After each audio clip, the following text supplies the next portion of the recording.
Hello and welcome to Trinity Talk Live, water cooler conversation from a Christian perspective. I'm Ken Coughlin. And I am Ben Lander. And I thought about calling this, do you ever watch Match Game? Probably not. You're way too young for me. Match game? Mm-mm. You don't even know what Match Game is, do you? Is it a game with matches? No, it is not. Well, technically, I guess, but not like fire matches. Well, there was an old game show in the early 70s, basically in the 70s, and it went in syndication. It was somewhat in the 80s as well, but it was called Match Game, and it's where they have like fill in the blanks, and you have to match the celebrities. They write down what they think should fill in the blank and all this. But when they at one point they decided to go like prime time with it, and so when they went prime time, they called it Match Game PM. And so I thought about saying, "Welcome to Trinity Talk Live PM." Then I realized, no, we were PM before, just barely, but we were technically PM, so that wouldn't really work. So, but welcome to Trinity Talk Live. We'll call it Evening Edition. Sure. Not really prime time yet. We're not quite ready for prime time, but this is our first 5:30 episode. So hopefully somebody out there is watching and has remembered that we've made the move to 5:30 PM. So hey, thank you very much for joining us. For those that might be this might be your first time watching the show, let me tell you briefly what it's all about. The subtitle says it all: water cooler conversation from a Christian perspective. The goal on this show is to talk about things that people are talking about around the water cooler, whatever is in conversation out there in the world. Sometimes the stories have a particularly Christian bent. Sometimes they're just, again, what people are talking about out there. But what makes this show unique is we do try to talk about these topics specifically from a Christian perspective. No shortage of media sources out there that will talk about and comment on whatever's going on in the news. But we like to think that we bring a little something unique to it and that we talk about it from a Christian perspective. Don't always get it right, don't always agree, but we do the best we can. The other thing you should know about the show is we do like it to be interactive.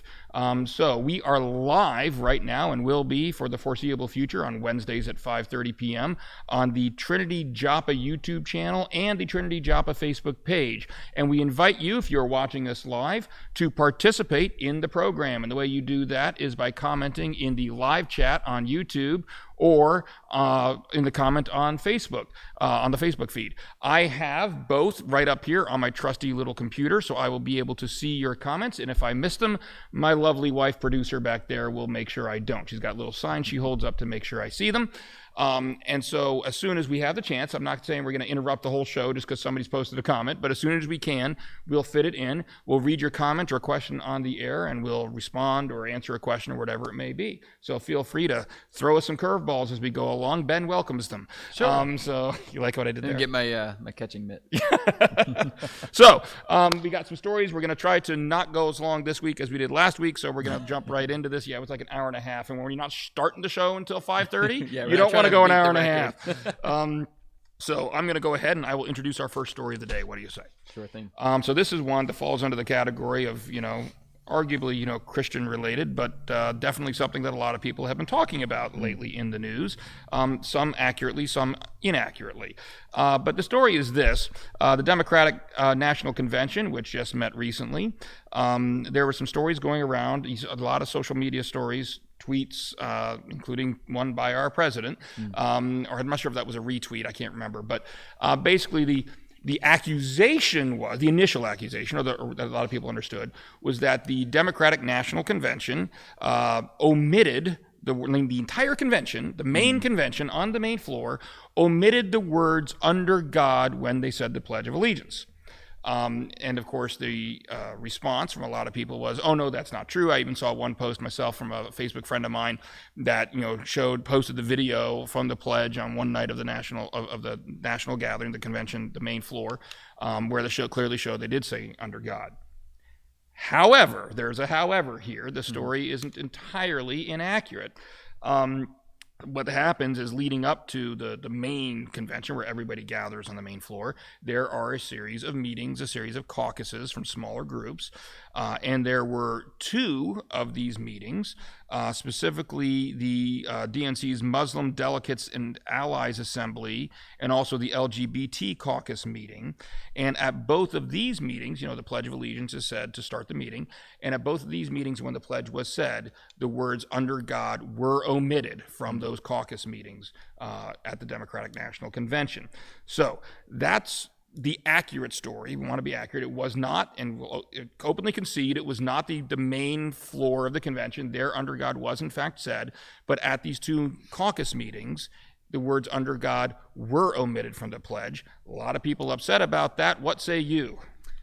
Two things. First of all, I think you're right in that we have to be, or at least you were alluding to this, so I'm going to assume that that's what you meant. I'm going to say that you're right, is that we have to be cautious when just kind of laying out any kind of generalized statement. So to say the entire DNC omitted "under God" from the Pledge of Allegiance, that is factually incorrect. And to lump at least two, now it is correct to say that these two caucuses did. So we kind of get this mixing of truth and falsehood. So we have to be careful, real careful when we're addressing these things, to be as accurate as possible and to present as much information as we can. As we know, in context, always, the more that context changes, as more information becomes available to us, then that changes the story sometimes.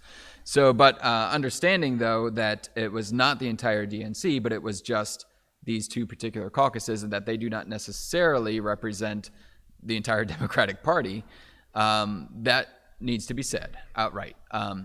Having said that, it is cause for concern for Christians. At least I'm concerned about it. Although I'm not surprised, because that's been the progressive liberal agenda, not the entire Democratic agenda, but the progressive liberal agenda is to remove God from schools, remove the pledge of God from the Pledge of Allegiance. That's been the agenda for decades. And so this is nothing new, so we shouldn't be surprised by it, but it is still concerning anytime that we remove God from it. And it also doesn't really surprise me looking at the two caucuses that did it.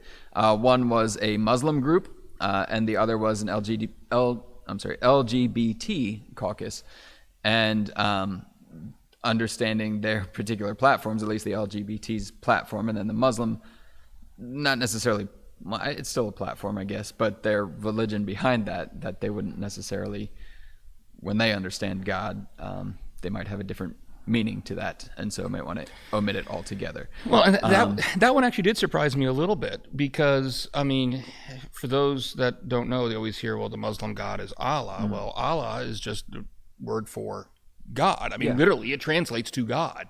And so that one, considering the importance that the Islamic religion places upon reverence for Allah, mm-hmm. that one surprised me a little bit, because it didn't say Jesus, it just, under God. Right. That surprised me a little bit. But let me ask you this. God, I'm just going to throw this out there, because I had one response, and it's a very common response you see circulating in internet circles a lot, is, well, the words "under God" weren't even in the original pledge. They were added later on, which is true, to which I respond, though, but they are now. And so my thing is, if you want to have a discussion about whether or not those words should be in, I mean, obviously I think they should, but that's a discussion we can certainly have. Sure. But the fact of the matter is, they are in the pledge.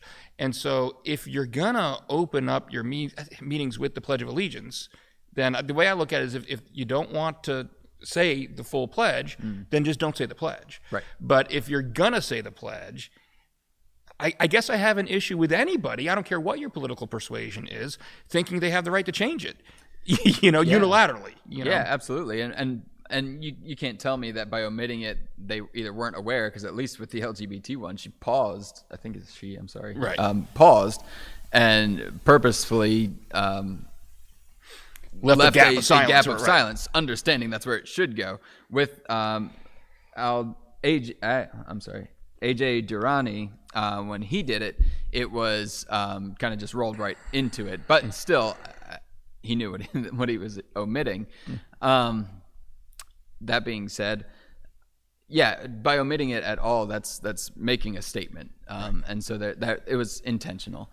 And yes, I think if you want to have the discussion that's separate from what the intention of just saying the pledge should be, kind of, and maybe this is a hot take, might get me in some trouble, but when you say it, go ahead. Well, when I see sports figures taking a knee during the national anthem, that's a statement, and it began as like, oh, we're protesting police brutality, we're protesting these certain things, but I think the message gets lost in that, because when you're doing it during the national anthem, then what's being celebrated during the national anthem is the nation. So what you're really protesting is the nation. At least that's what it comes across to me.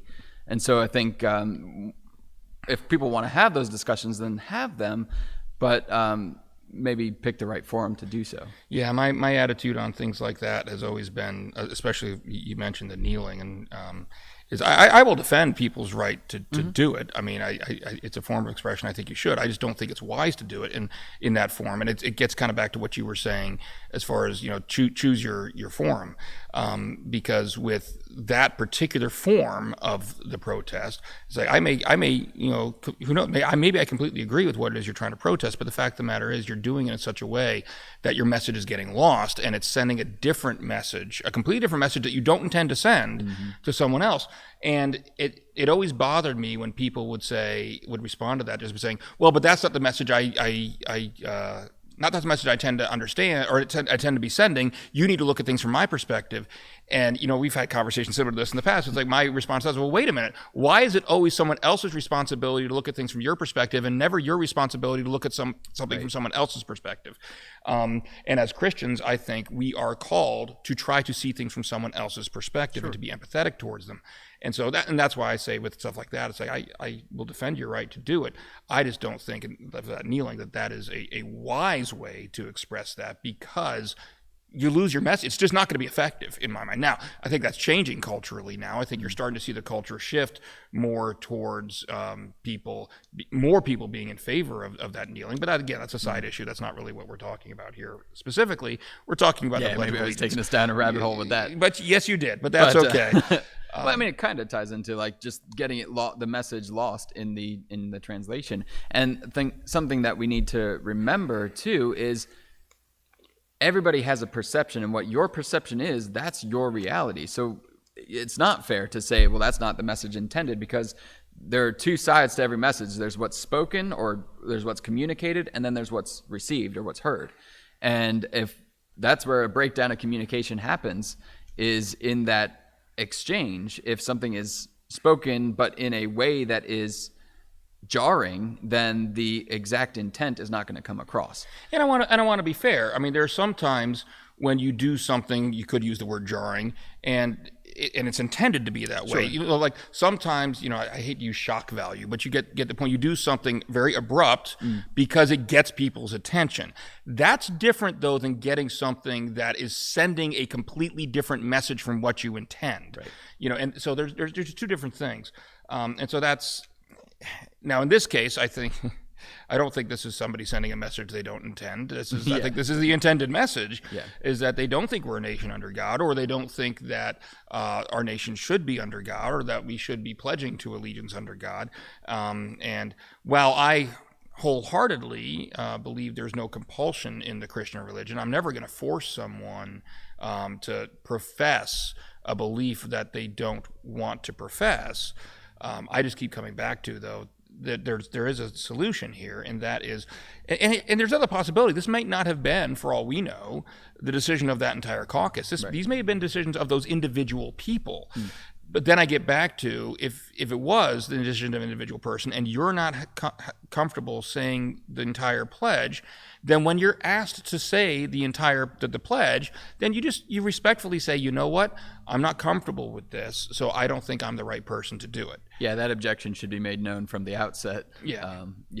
So if that's not so that intended message doesn't come across. And if this is just a case of somebody going rogue, then you would expect there to be some fallout, but within that caucus too, of people to say, no, that's not what we intended. Yeah, but then there's politics. People who want to, especially in a national convention, whether it be Democratic or Republican, that you're trying to present a unified front. If there's ever a point when the political parties are trying to present a unified front, it's during these conventions.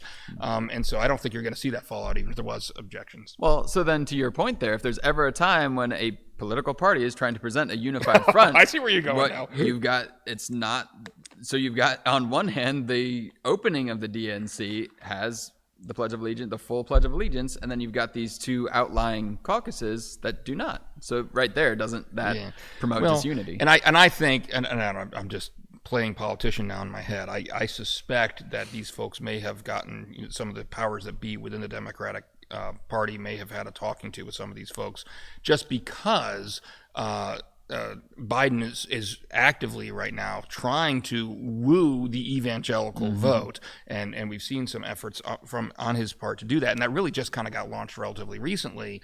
And for this story to come up when he's just launched that effort, that kind of hurts him in that regard. So I think that you've got to.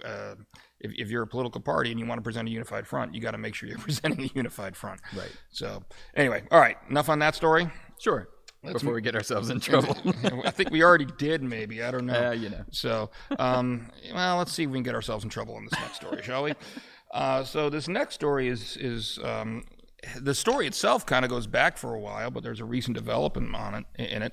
And a lot of people may have heard about the city of San Antonio, Texas, basically was entering into a contract with it's a company that basically recruits multiple vendors. So like, for example, when San Antonio wants to have certain restaurants in their airport, they don't necessarily negotiate with each restaurant individually. They hire a company that goes out and gets the restaurants for them, and that company then presents this package deal basically to the airport, or to the city rather, than the city says, okay, that's the package deal. So they have a middleman basically that actively recruits a contractor, right? Well, what happened, and this was 7 months ago, I think it said. Don't quote me on the exact time frame, but no, this was longer ago than that when they actually did this. This was over a year ago. San Antonio, the city of San Antonio, basically, when the contractor brought them this group of restaurants, the original contract said that Chick-fil-A was going to be one of the restaurants that was in the airport that had a location there. They didn't currently have one. They were going to get one, basically. Well, the city council in San Antonio said, go back and omit Chick-fil-A and take them off the list. And there was a particular councilman, Robert Trevino, who said that he thought they should be stricken from the list of vendors because they have a history of donating to groups that are opposed to LGBT rights, is what he said. Now, in fairness, some other, maybe after the lawsuit came out, but the city of San Antonio has tried to cite some other reasons for excluding Chick-fil-A, including the fact that they're closed on Sunday, and saying, well, then that's going to reduce the number of options available to the people who are at the airport on Sunday. Sunday, to my understanding, isn't a huge travel day, but anyway. And ultimately reduce revenue, which, well, I'll let you go ahead. But that seems to be something that came up after the fact. But what happened was there was a group of activists that actually filed lawsuits. So based on my reading of this article, it doesn't look like Chick-fil-A themselves filed the lawsuit, but it was a group of activists that filed a lawsuit that basically said, tried to challenge San Antonio's right to do this. Now, what's happened in the meantime, of course, is there has been a law passed in Texas that they call it, I think, the Chick-fil-A law or something. That basically the Save Chick-fil-A law. Save Chick-fil-A law, colloquially anyway, which basically said that you can't discriminate. The city's governments can't discriminate against a company based upon their religious beliefs or anything like that. And so, and clearly that law was passed in response to what the city of San Antonio had done. And so these activists filed this lawsuit trying to basically use that law, basically saying, well, even though the contract and them backing out of the contract with Chick-fil-A predated the passage of the law, to this day, Chick-fil-A continues to be, quote unquote, banned from the airport. Therefore, we think they are in violation of that law. and we want you to basically force the city of San Antonio to renegotiate the contract and to allow Chick-fil-A back into the airport. The lower court originally ruled in favor of the activists and said, yes, the contract has to be revisited. The intermediate court, this is the middle level court in Texas now, has reversed that. And they have just recently said, no, but it was a little bit confusing as a lawyer, and I don't know how much we want to get into the nitty gritty of this, but the article said that the particular plaintiffs did not have standing, what's called standing, to file this lawsuit, and I can explain that in a little bit, but we'll get your thoughts first. But then also elsewhere in the article, it said that the city has what's called sovereign immunity. Again, I'm not a Texas lawyer, but those are actually kind of two different concepts. So that was a little unclear to me, but we'll talk about that in a little bit because I've been talking long enough. Your turn. I do want to get your thoughts on just the legal side of it, because whether, and you could inform me whether something that was passed in San Antonio would hold any weight in Atlanta. Can I ask you a question? What's that? Can I just ask a question real quick? Sure. I know that I think you and I talked about this, Ken. And one of the questions I always had was, were any of the people involved in the lawsuit, meaning part of the activists,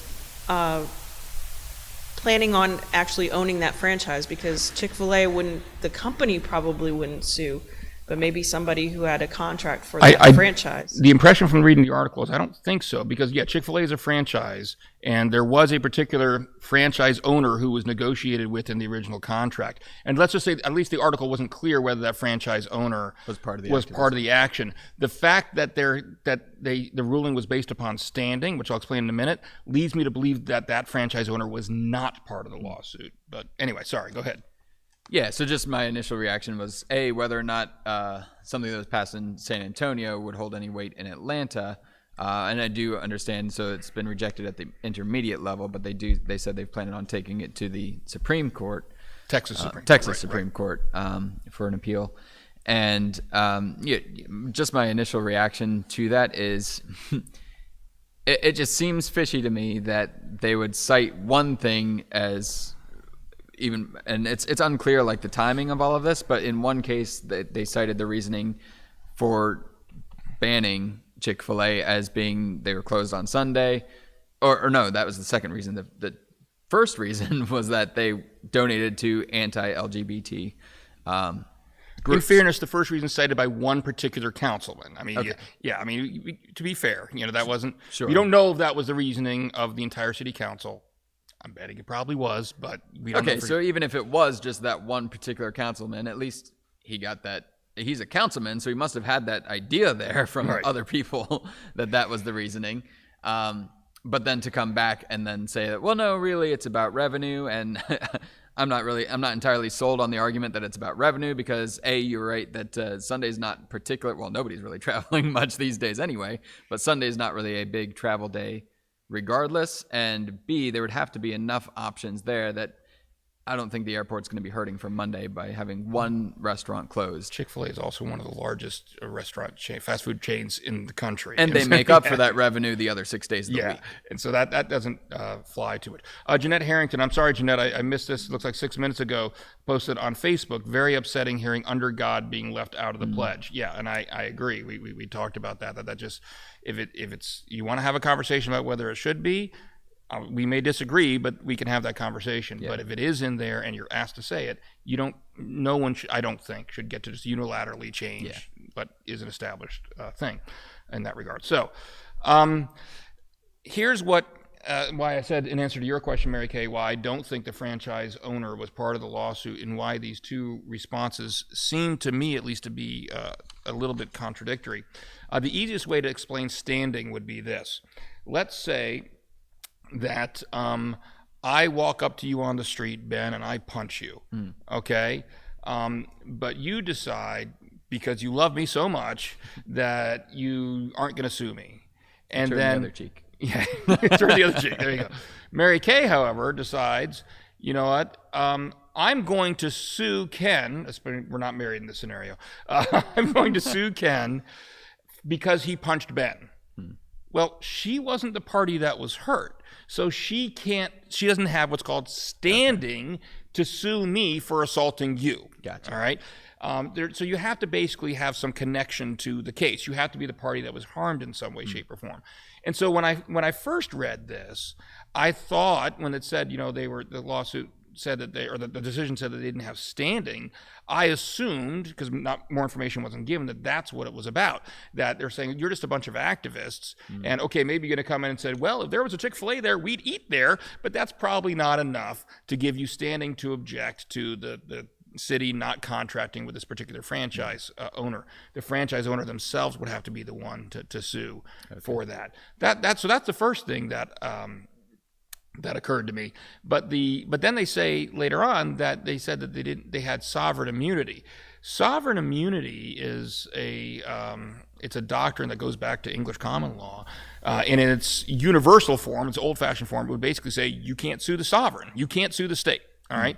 Now, what's happened here in the United States over the time is obviously that's been whittled down. And so there are circumstances where you can sue the government, and there are other circumstances where you can't.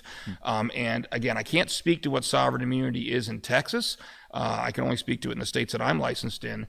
But generally, the rule of thumb is that if there's a certain, like city governments, for example, a city, sometimes they're performing what are really governmental functions, and other times they're performing things that are more like private companies. And if they're performing some duty that's more like a private company, you can sue them. If they're performing something that's more like a government, then they can't. And there's also state laws that have been passed sometimes that waive sovereign immunity in certain respects. So I don't know what the sovereign immunity laws are in Texas and when they're immune and when they're not. But saying that these people can't sue the city because the city has sovereign immunity is not the same thing as saying these plaintiffs don't have standing to sue. And so I'm not entirely clear on what the grounds of the decision was. If it really was sovereign immunity, I can't speak to that without knowing what Texas sovereign immunity laws are. If it was standing, I can kind of see why they might say that, in which case this decision isn't, for those of us that want to get up in arms over it, it really doesn't mean a whole lot, because it's just basically saying, yeah, you're not the party that was harmed, so we don't have to reach a decision. Basically, it's a way the court can avoid get around it, so they don't even have to decide whether or not the city really had the power to do this or should have done this, because they can say, yeah, you're just not the right party to be bringing the lawsuit. So just to clarify, it was the city's decision to cut Chick-fil-A, not the airport's. Correct. Well, the city owns the airport, runs the airport. Yeah. It's a city-owned airport. So, yeah, the city council, basically, when they got this list of restaurants that were going to be there, they told the contractor, we don't want to, I don't know if they actually signed. My impression is it was pretty much a done deal. I don't know. But then they went back and they said, no, you got to get Chick-fil-A off the list. So in that case, would the city of Atlanta be acting in a governmental role or more of a business role? What if the city of Atlanta were to do it instead of the city of San Antonio? I'm sorry, yes, and San Antonio. Are they acting? I don't know. I don't know the answer. Again, that's good. I'm not licensed in Texas, so I'm not going to speak to what their sovereign immunity laws are. So, I could see an argument either way. I can see them saying it's a governmental role because it involves transportation. But then again, this isn't concerning specifically the operation of the airplanes. This is, retail vendors inside your airport. And so you're making basically generating revenue from that. It's not even just like sales tax revenue. We're talking about rental income and things like that. And so I can see an argument on that side of the coin that says, no, this is more like a private entity and you should be able to be sued over it. That's my understanding. You're far more qualified than I am to talk about the legal side of it, but when they specifically cite being closed on Sunday hurting their revenue, that to me says that sounds like private entity stuff, right? Yeah. Which, if anything, would tend to, again, if Texas law is the same as what I understand in other jurisdictions that I practice in, then it would tend to support, you're right, the argument that they should not be immune, and maybe that'll get overturned by the Texas Supreme Court. I don't know. We'll see. Yeah. So, all right, want to move on to story number 3? Sure. All right, go for it. All right, so this one comes out of Christian Headlines, and we had covered the explosion in Beirut 2 weeks ago when that had happened, and we said that was probably. Oh, we have a comment. No, that's we're at 30 minutes. Notice it was right behind the light, so I was blinded there. Okay. Right when we're moving to story number 3, we are at 30 minutes, which is like the halfway mark, what we're supposed to be doing. So that's pretty good. So. So we had covered the explosion in Beirut a little bit a week and a half or 2 weeks ago, and we said that it would probably be a developing story as more was uncovered with the cause of the explosion. That still is unclear. I think that's still an ongoing investigation. But there are more stories coming out of that. I think I had shared in that episode when we had talked about Beirut of the one pastor that I had seen who the church, like the pews were overturned and everything in the explosion. You can see the footage, but the altar was unharmed, and that was amazing. And here's another amazing story that we hear from another pastor in Beirut. I don't think it's the same church. It's a separate church. The headline says, it was as if the Holy Spirit is saying, go. A pastor says that God told him to send church staff home just before the explosion in Beirut. So the story goes is it was a Tuesday afternoon, the same day that the explosion happened. They were putting food together for a meal that they were going to give to the poor and the homeless, and they were getting ready to have children's Bible stories that they were getting ready. So they were doing business as usual. Well, say business, ministry as usual. Going back to the last one. Yeah, ministry as usual in this church. But this pastor just got a prompting, which he recognizes as the Holy Spirit. He couldn't understand why it was, but he felt a prompting to send all 34, I think, of his staff home urgently, saying, go, get out of here. And there was some pushback, and they said, well, why? We don't understand. And then lo and behold, another hour or so later when the explosion happened. And so looking back on that, that's just kind of an incredible story when you see it.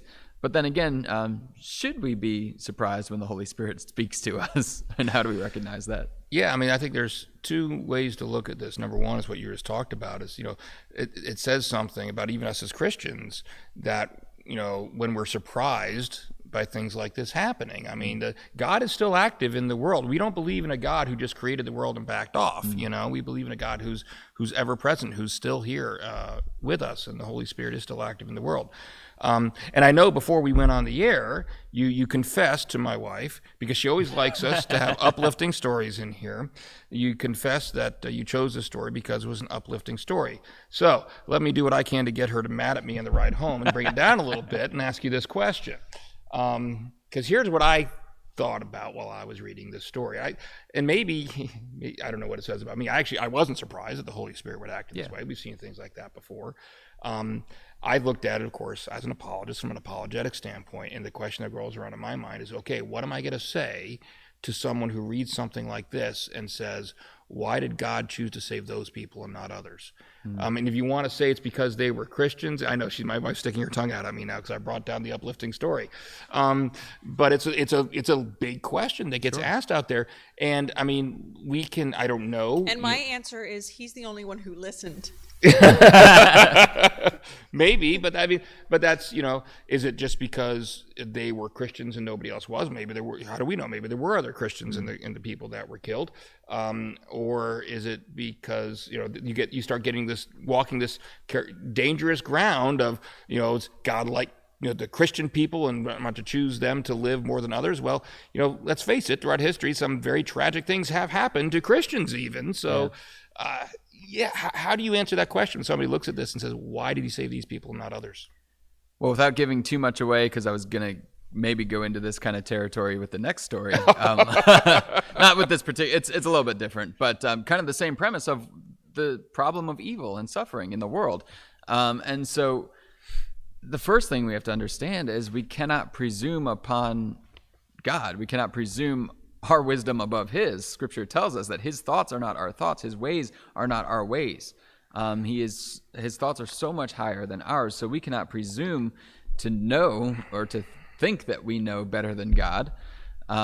So it's always important. C.S. Lewis, I think, talks about this, is to examine the assumptions behind every question. So when someone were to ask a question of, well, why did God choose these people and not those? The assumption is that these people were more deserving and that God should have saved everybody, and that God doesn't know what he's doing. Either he's not all powerful to save everybody, or he's not all loving, that he's choosing. You're going into the Euthyphro dilemma. We're going to get really philosophical. Yeah. Right. Well, I was going to kind of go into, because these are the questions that people ask, and it's pretty common. So the number one thing is we cannot presume upon the knowledge of God, the complete and omnipotence of God. and omniscience of God. And so he's all-knowing and all-powerful and all-loving, and we can put all these attributes in there. So the answer, maybe not as comforting of an answer, is we can't say why God would choose to send these people home and spare them while other people did die in this explosion. Perhaps he has a greater purpose for that. We see Scripture, God using the plagues of Egypt as a tragedy upon the Egyptians, but using that to soften Pharaoh's heart at least enough that he will let the Israelites go. But then you get into that whole, God's the one who hardened Pharaoh's heart also. So God had a purpose in all of that. That's ultimately what it boils down to, but then we can get into the whole problem of evil and suffering, and well, maybe I'll save that for the next. Well, I may touch on it, and then I'll steal your territory for the next one. I don't know. I don't know where you're going with the next one, but yeah, I mean, there's, again, without getting overly philosophical, that you talk about, looking at the underlying assumptions. There's some serious underlying assumption problems with the question in the first place here. When someone, says, why did God spare these people and not those? First of all, there's a hidden claim being made there, and that is that God was wrong to do that. Right. All right. And any time you get into that kind of a judgment, you're making a moral judgment. Right. You're assuming there's a moral law. Yep. And, in order for it to be, there has to be such a thing as right and wrong in order for God to have been wrong. And as we talked about sometimes previously on the show, there can't be such a thing as right and wrong unless God exists. So as an objection to God, the whole thing collapses in the question itself. But getting to the kind of the meat of it, you're right in that, and I agree with you that a lot of times that the answer to these questions is, well, God clearly had a reason. I think one thing we can say, it is not just because these people were Christians, because God doesn't think, it's not that Christians are so much better than everybody else that God values them, and we got plenty of examples of bad things happening. I mean, they're the number one persecuted group in the world right now, okay? And so... Jesus clearly, promised there would be trouble in this world. Yeah, exactly. So it's clearly not that. And I think that what you get to is that we can't, his ways are not our ways. It makes sense. And I'm going to, Mary Kay, if I'm not on my close-up, put me on my close-up and tell me if you can see these things. And I'm going to give a little bit of an illustration, all right? It's been very dark. All right, well, hey, Ben, go on there on the far other side. Go around. Yeah, go to the actual camera itself. Oh, wait, that's the Canon. No, that wouldn't be the JVC. Never mind, that wouldn't do it. I don't know why that is. Yeah, turn the light. Maybe the light's just not on me. How am I looking now?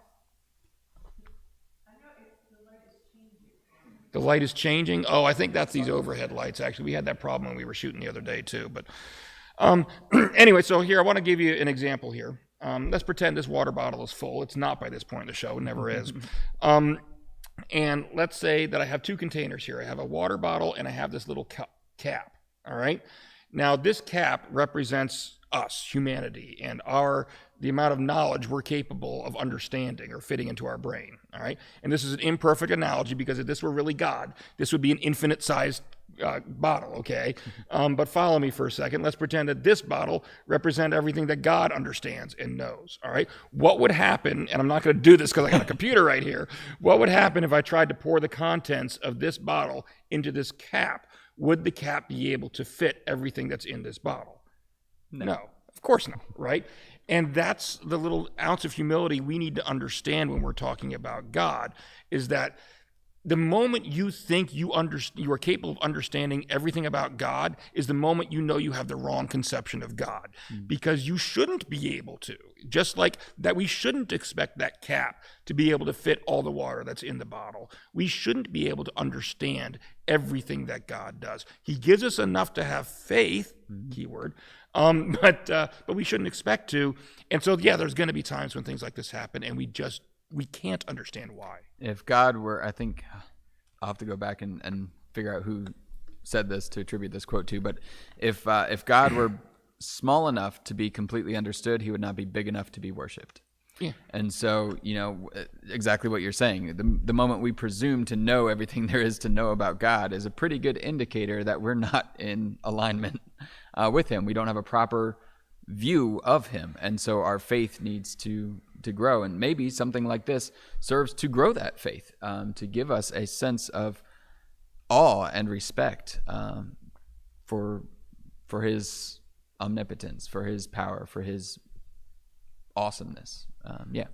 And I think that, and again, I don't know if this is the reason or not, but the fact of the matter is, what's going on right now, this happened, and here we are talking about it. And somebody out there, I'm guessing, is hearing about it for the first time as we're talking about it on this show. And so, sometimes things like this, whether you're a Christian or, to a Christian hearing about this, it can serve as reassurance that the Holy Spirit is still active in this world. Maybe that's one reason God does it. Yeah. To a non-Christian, it can maybe open the eyes of like, wow, especially if these people all verify that, yes, this is actually what happened. This isn't this pastor making this up, then, and that's pretty easy to verify. I mean, if regular business hours, are the people alive or dead? Right. If they're alive, this is probably true. Yeah. Or you can just go ask them, did he send you home at this time? Yeah. And if you see that they were working those hours every other day of the week, then that's a pretty clear indicator that they would have been working had this not happened. Yeah. And so that can be kind all of the people who were going to be coming for the meal, and all the children who were going to be coming for the Bible stories and everything that you were talking about. Yeah. They probably, I don't know, sent out an email or something. They canceled it all. He said, close them down, cancel it. Yeah. Yep. He canceled it all, and so all those people were also saved. They're also witnesses, and that's my point. This thing, it can serve as a reassurance for Christians. It can also serve as evidence to non-Christians. And so, how many souls are going to be saved as a result of this happening? I don't know. You don't know. Only God knows. Right. But that's the point. God knows. Absolutely. And so that's just, I don't know. I don't presume to say that's what God's reasoning was. I don't know. But that's what we call a theodicy. It's a possible explanation for why God might have done this the way he did. Right. So, absolutely. Anyway, you want to move on to story number 4. Look at us rolling through today. You can tell it's a late night episode. We want to go home. All right. So our final story for this evening. We always like to do these little polls. I say little, but we like to do these polls, and they're almost always story number 4 too. I don't know. Yeah, I don't know. Maybe that's just coincidence. Because I picked the order and I was putting there. So. But a recent poll from the Barna survey group states that nearly half of young adults with ties to Christianity say that church can't answer their questions. Now, the headline for this is a little bit misleading because that's not all that this survey, I clicked on the actual survey, and there's a lot more that it covers than just that finding, but that was one of the key findings of this survey. They polled, more than 15,000 adults ages this actually made me feel good because it said young adults ages 18 to 35, so I still fit within that young adult category. Yes, you do. Shut up, Ben. I'm definitely not in the young adult category. And this is okay. Side note: you're going to have this day coming, all right? And I don't know why this hit me. Just we're talking a couple years ago. You grow up, and especially in the church, and you're always, you're the young guy, and so everybody always wants the input from the young person. How can we get more young people into our church? And eventually it starts to dawn on you that us. Yes, and you start some churches it still is. So but a lot of churches actually. Eventually I get to the point where you start to realize, wait a minute. Nobody's asked me those questions for a while. When was the last time somebody asked me that young guy question? And then when, the current pastor, Pastor Jay, actually at some point refers to you as being, one of the, you're too old to be in touch with the younger generation. I mean, he's not wrong, all right? I mean, just ask my kids. But at some point you get to the point where you realize, yeah, I'm not that young adult in the church anymore. So it's coming, Ben. Don't worry. Oh, I'm aware. I mean, kid number 3, I'm like, man. Wait a minute, but kid number 3 feels a lot different than 8 years ago with kid number 1. So, oh, wait a minute. So what was the age group again? 18 to 35. So Ryan's not a young adult anymore. Ryan McAllister, if you happen to be watching, you're old. You are officially old. I'm going to get in trouble. I don't know if he's watching or not, but his wife is co-hosting next week. Jess, I don't know how old Jess is, but Jess, you're still young. So well, I think they fall right on that cusp because they are technically, I think, fall into the millennial category because that's what they were aiming at was Gen Zs and millennials. But I like how he's bringing us back to the story, getting off the sidetrack. But so this survey was over 15,000 Gen Z and millennials, ages 18 to 35. Roughly speaking, in 25 different countries in 9 different languages. So this is a broad sample group that talking about their goals, fears, relationships, routines, and beliefs in relation to faith and the church. And so what they concluded were a lot of things, but the primary focus was it's the most connected generation. They're very connected to one another with the internet and social media and all of these things. It's the most connected generation so far. And there's a little bit of a spiritual openness. It's that old saying that we hear a lot, I'm spiritual, but I'm not religious. So there's some kind of disconnect there between an openness to spirituality, but a closed offness to organized religion, which then translates to, there's a lot of anxiety in this group. They're searching for answers. It does outline it's a very small percentage actually of what they call resilient discipleship, those who were raised in the church and still are strong in their faith, and they have certain qualifiers for that maybe we can outline. But but by and large, the takeaway from this is, I guess, kind of what the headline says, is that one of the things that those who have stepped away from the faith, or those who criticize the faith, is the hypocrisy. That's one key kind of big ticket criticism of the church, is hypocrisy that they see in the church, and a lack of answers for their burning questions. I got some things on that, but I'll field it to you for your response. Well, I know you've got some things on that because you told us in the last story you had some things on that. So I'm very curious where we're going to go with this, but I'll give you my two quick thoughts real quick. First of all, you mentioned at the end, hypocrisy and inability to answer their questions. And I think there's two takeaways from that. Number one, while as a church, we certainly need to be wary of hypocrisy and we need to try to tamp it down. And not be hypocrites, as a practical matter, if someone is surprised by hypocrisy in the church, then perhaps that shows that they weren't properly discipled in what Christianity is all about in the first place. There was a great sermon, speaking of Pastor Jay, now that I kidded him, now I'll lift him up a little bit. This was, probably over a year ago now. I think I remember. Where he came up there and he said, one of the big criticisms. It was almost one of his first sermons. It was one of his first ones, like 2 years ago we're talking then. Yeah. Where he mentioned, the church, there's people complaining that the church is full of hypocrites, and he said, absolutely right, come on down, there's room for one more. Yep. That's the point, is we're all sinners and we all have fallen short, and so yes, absolutely, we're going to see hypocrisy in the church because what we're proclaiming is not our standard, it's God's standard, and we ain't God.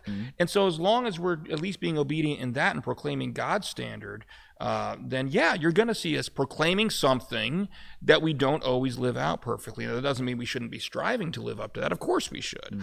But the hypocrisy objection always struck me as, yes, I understand it. But if you truly understand Christianity, that shouldn't particularly be surprising. Right. We're going to see that. But fortunately, we're not asking you to follow any hypocritical human leader. We're asking you to follow a perfect God. We're asking you to follow Jesus Christ. Right. And so that's what Christianity's job is, to lift him up, not us as the standard. So that's the first point. The second point, in regard to the answering of the questions, being the lesson I think the church can take away from that is, we're doing a bad job of that. Because if this is all true, if we believe this is all true as we do, then there's going to be hard questions, but there should be answers to them. Now, sometimes the answer is what we were talking about in the last one, where even though we have to acknowledge there's some things we can't understand and we aren't going to be able to understand, it makes sense that we shouldn't understand them. Right. And that's what I always get back to people with that little analogy or something similar to the cup and the cap, or the bottle and the cap. It's like, there's mysteries, there's things that we're not going to be capable of understanding, but that's not a cop-out, because I can demonstrate, like I hopefully did with the cap and the bottle, that's exactly what we should expect to be the case. Right. And so, but I do think as a church, there are questions that are being asked, especially by our younger generations, that we're not doing a good enough job in providing answers to, which of course is one of the things that got me into apologetics in the first place, to try to explore those answers for myself. Initially, it started out as a personal journey, and now I want to try as much as possible to be available to help answer those questions for people who have these sincere questions, to combat and prevent this type of thing from continuing to happen. Absolutely. So I agree with the questioning. I think the church can do a better job, but I also don't want to put all of the blame on the church and put all of the pressure on the church, because what I'm seeing, what I'm hearing from this, and it was a little bit confusing with the article because they don't explicitly state what questions are left unanswered. Even the survey, they don't explicitly state what questions are left unanswered. One of the ones I think that they do mention in there is the problem of evil and suffering. And any good apologist will tell you right off the bat, there are answers to this, or at least we can engage in that conversation, in that dialogue. And I always, with confirmation, with students that I teach, with youth, encourage those questions because it gets you in dialogue with your faith, right? And so the more that you can be in dialogue with your faith, that builds your faith. The more that you wrestle with that, any faith that's just regurgitated, then that's not real faith at all. Any kind of profession of faith that's just regurgitated, we don't want that. I tell that to the confirmands at all. This is not about saying a faith statement that we just tell you what to say and you repeat it. This is about owning your faith, not just renting it from somebody else, not renting it from your parents, not renting it from your pastors. I knew you were going to go there again. You always break that up. I mean, that's the best analogy that I have. It's a great analogy because it's good to talk about. But yeah, so so I always question, because again, if your faith breaks down, and this was my other point to that, if your faith is going to break down because of a few questions, then how solid was it to begin with? That's why these questions that I'm seeing, I think they're more of an existential felt question than they are about an intellectual question. There are answers to an intellect, but people feel this need for it, and this is where I was going back to the whole morality and existential right versus wrong, good versus evil, suffering, and the problem of evil in the world. And that's the typical question that atheists or those questioning the faith have. And I think, honestly, the church, yes, needs to do a better job unequivocally of equipping young people, or just people in general in the church, the average congregant, to always be prepared to give an answer for the hope that you have. 1 Peter 3:15. There you go. But also, I was going to use that because I knew you always go to that. But at the same time, yes, we need to do a better job equipping people. That's really the job of leaders in the church, is to equip the saints. But at the same time, I think if people were really engaging those questions, then if the answers are there, it becomes more of a question of, okay, that's a cop-out. Yeah. Really, it's a lack of faith. That's the issue. That's what it boils down to. And there's a practical matter, and there's a really brilliant question on YouTube, and I'm not just saying that because of who asked it, but I'm not going to tell you who it was just yet. I'm going to get to that question in just a second. I want to acknowledge that it's there because it hits on exactly what you were talking about. But I do want to mention that, you talk about it, that sometimes it's just a cop-out, and, the answers are there. And I think for a lot of people, people ask me as shall we say younger apologists, or people that are just getting into apologetics. You're a Gen X apologist. I'm a Gen Thank you. They sometimes don't know. They sometimes fall into the trap of, I've got to keep the conversation going no matter what. And sometimes the answer is no, you don't.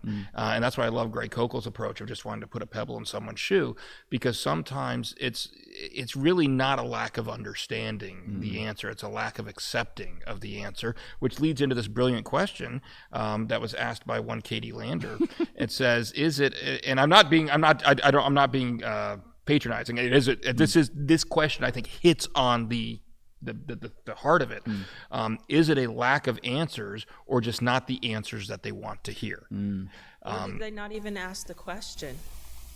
Well, yeah, that's a good point. That's another one. A lot of times I think they don't even ask the question. I mean, how many times Ben, you were a youth leader. How many times did you get into a small group discussion with the kids, and maybe one or two of them were talking, but some of them weren't talking at all. They weren't asking their questions. So they're not comfortable. They weren't comfortable enough, or they didn't want to ask their questions. But the other kids that are in the group with them weren't asking their questions. So their questions never got asked. Right. And 9 times out of 10, you can tell the ones who are sincerely want to be active in their faith, because even if they don't feel comfortable asking it in that setting, they'll approach you afterwards, and they're sincerely seeking. But there were kids that weren't asking even individual questions. Well, and I would say Right. sometimes they might even Yeah. know that there's answers to the questions. And I don't want to paint too broad a brush. This isn't, of course, true of everybody. But there are times when they may know that there's answers to these questions, but they're so comfortable in what they want to be true that they don't want to ask the question, because if they ask the question, then they're going to be confronted with that answer, and they don't want to be confronted with it. We have another comment here on YouTube from, and I apologize if I'm mispronouncing this. It looks like the name is Amare. What Amari says here is, I fully understand why young adults say the churches can't answer their questions. How can they? They're completely clueless as to the true interpretation of the Holy Scriptures. And Amari, I would say that if I'm understanding you correctly, that gets back to possibly to what I was saying earlier about the hypocrisy element of it, is that if a lot of the times the so-called lack of answers to the questions is born out of just an unwillingness to even investigate or explore, because you don't have a fundamental correct understanding of what Christianity is about in the first place. Because if you did, you wouldn't be surprised that there are hypocrites in the church. Right. Yeah. know? Exactly. Well, how many of these younger adults are only comfortable asking the questions of their parents, and their parents aren't in a position? I mean, I thank God that you decided to do your own self-journey and become an apologist, because when our kids have a question, they're willing to come to you and ask it, and I'm confident that you're going to give them an answer that's going to lead them down a path. Like with our daughter, when you answered her question about Lilith, and she went down a path of further research. And even when, James asks a question, he's willing to, he's confident that you will get him the answer. But there are kids at home who maybe don't.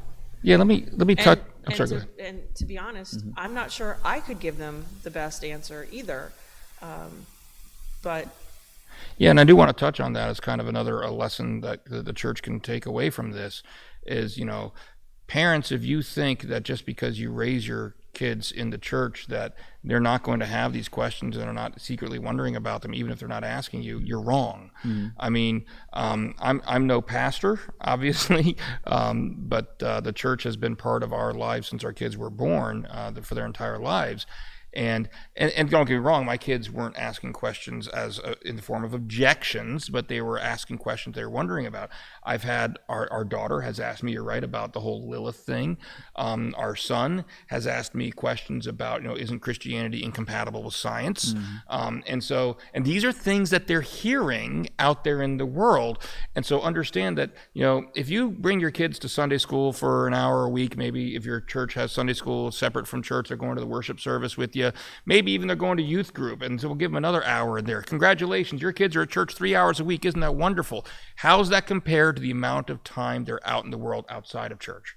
Do you really think they're not getting influenced by others out there? Okay, Amari responded here, posted another comment here. He says, they say, I'm sorry, I said he, I have no idea, he or she, I apologize. It says, nope, I'm referring to Christian identity. You won't even discuss Martin Luther's final book, Why I Know Why. I'm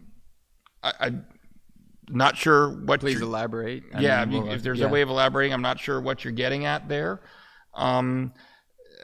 Christian identity is certainly a term that is used to mean a lot of different things. One possibility is, and again, I don't know if this is what you're getting at or not, but one possible way it's referred to is that our Christianity becomes an identity, or so we say only an identity, and there's no depth to it. Nominal Christian. Yeah, nominal Christians, where we call ourselves Christians because it's part of our.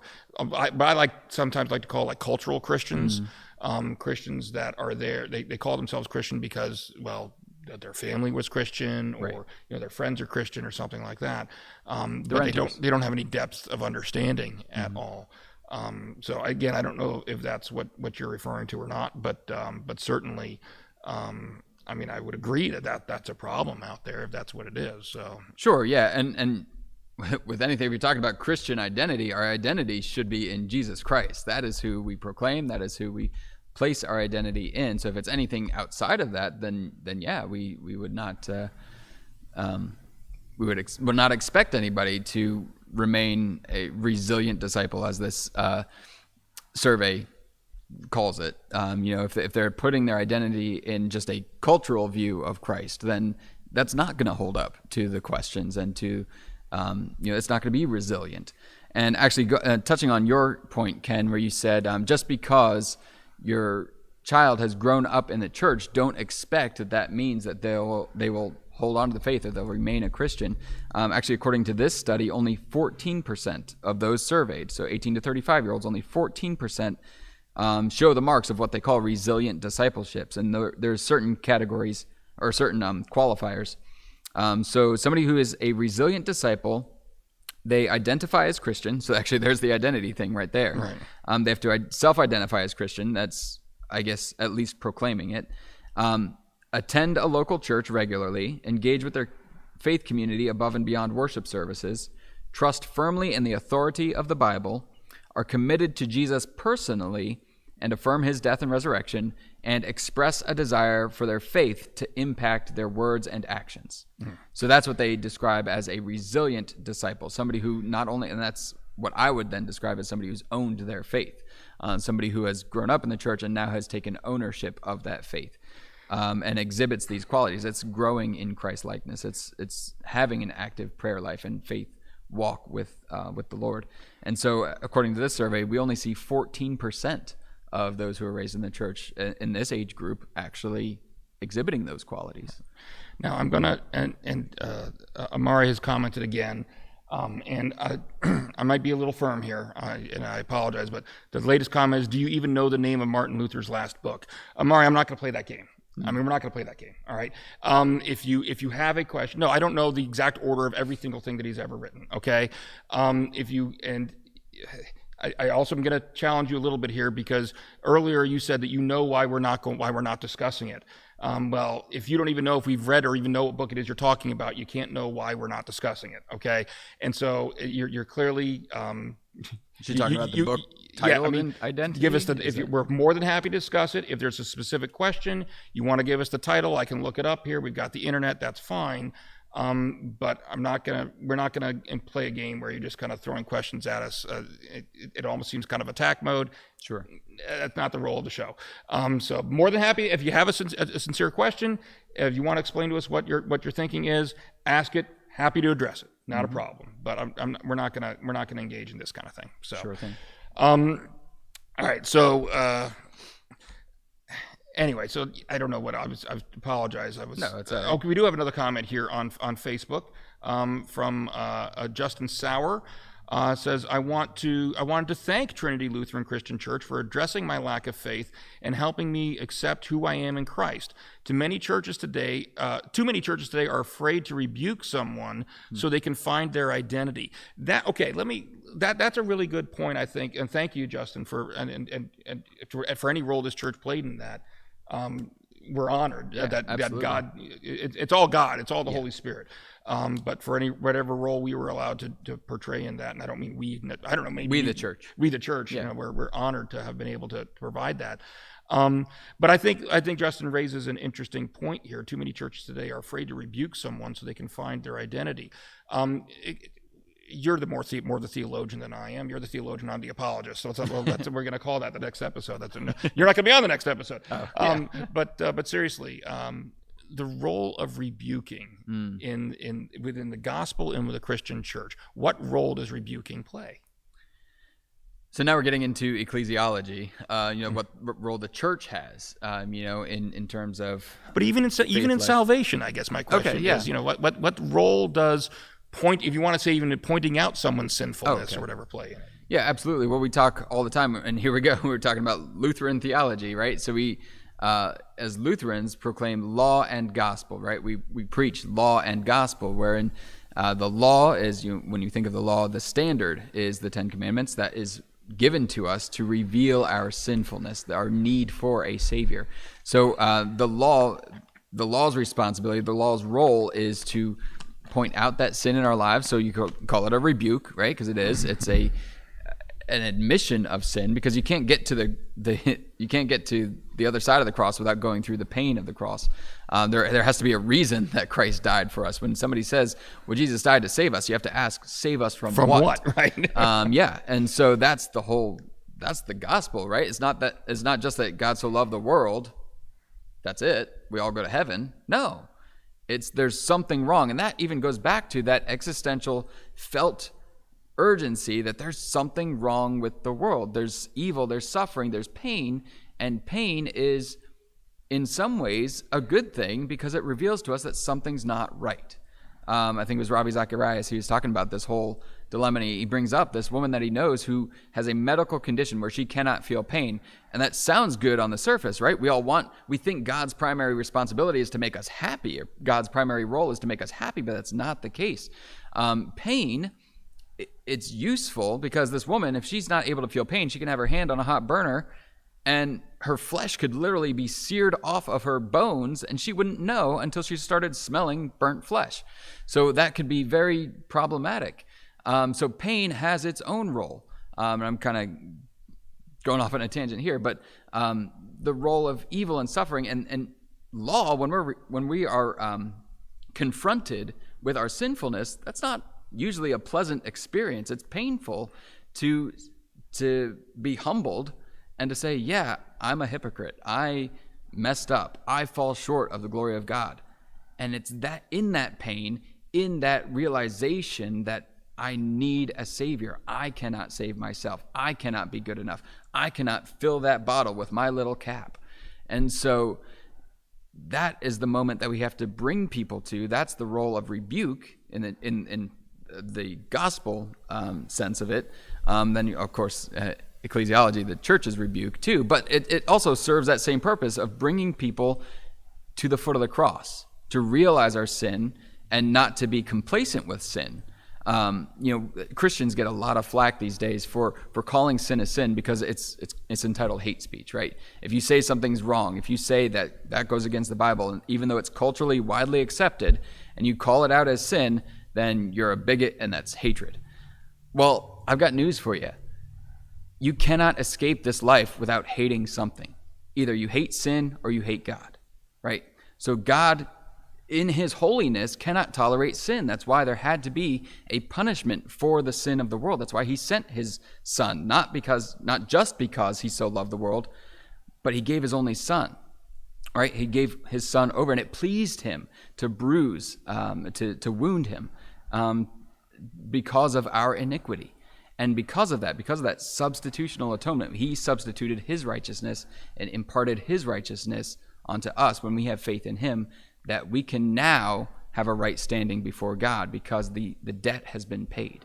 And so that's the role of, I'm sorry, did that get too? No, I think you're illustrating the point. That leading into Justin's comment here where he says, too many churches today are afraid to rebuke someone. And I think this is a conversation I've had with Pastor Jay numerous times. I know you've had it as well, about the importance of, understanding both law and gospel. And too often, people don't want to, go through the law to get to the gospel, so to speak. They just want to go to the glory, without going through the cross. Yeah. And we have a lot of churches nowadays that, want to focus on so much on that glory part that they lose the cross part of the message. They lose the law part of the message and the sin part of the message. And if you don't tell that part of the message, then whatever people are believing on this end isn't really the gospel, because you kind of left out the lead-in. You left it out completely. And that, I think, ties into a lot of these problems. They haven't been presented the full gospel. They haven't been presented with their sinfulness. When a lot of the people who are walking away from the faith, they think God's primary responsibility is to keep me happy. Right. And if I'm not happy, then God's not doing his job. And so I've got because this is where the hypocrisy thing gets into, where they say they're seeing hypocrisy. They somehow think that Christians, somehow when you become Christian, you're supposed to be instantly perfect, and that's not. Although I've had some discussions with some Christians before, actually, that will disagree with me on this and will say, no, you never sin again the moment you accept Christianity.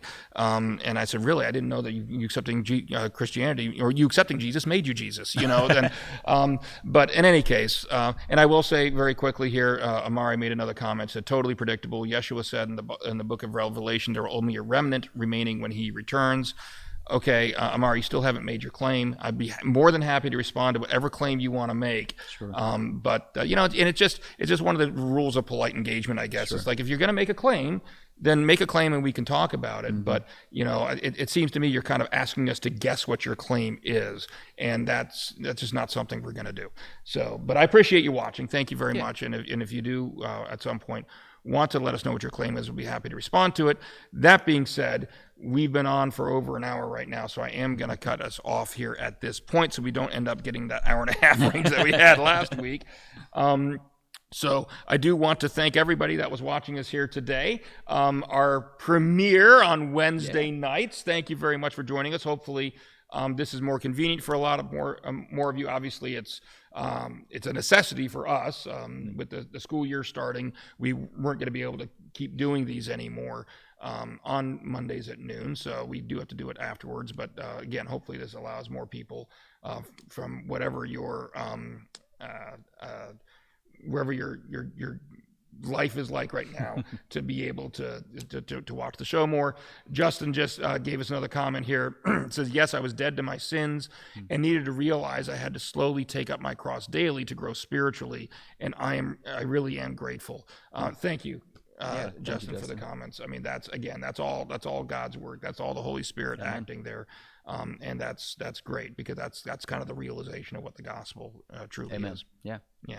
So anyway, we will be back again next week at again Wednesday at 5:30. Ben is taking vacation because, well, he deserves it, right?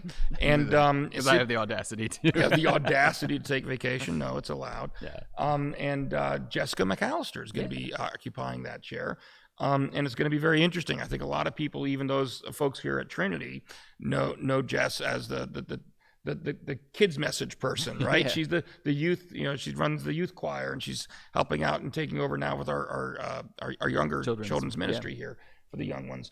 And so I'm hopeful that this is going to give people the opportunity to see her doing something else. And I know, I think she's been on the show before, way before the old. She's been on the old format, and you know, and Jess can correct me if I'm wrong on this. I'm trying to think of something. I know it's like we had her on a show about, you know, families and Christian families. I'm trying. What else did we have her on? Do you remember, Mary Kay? She was on all the shows about the music ministry. So like every time we did a show where like around Christmas time, particularly when there was singing involved, I think she and her husband often obviously did that. And then there was a show we were talking about the music ministry, and I think she came on that. But yeah, I'm really 4 or 5 episodes. Yeah, really looking forward to having her on here with a new format. Jeanette Harrington says, thank you. Have a blessed evening. Thank you, Jeanette, for following us over here to our 5:30 time slot. And I've been talking long enough, winding this thing up. So I got to get all this equipment packed up and moved out of the way. And it's 6:45. So that's late enough. Thank you, Ben. Thank you, See Ken. you. You'll be back in 3 episodes. So you won't be here next week or the following week, but you'll be back the week one after. after. Yep. Right. And thank you, Mary Kay, back there. For those wondering why I'm just thanking Mary Kay and not my daughter Sarah, my daughter Sarah's summer internship is over. She's in college now, so she is not here with us today. Maybe we'll get her back here, though, when she gets kind of in a groove of her class schedule and everything. So, and thank you all for watching. See you next week. God bless.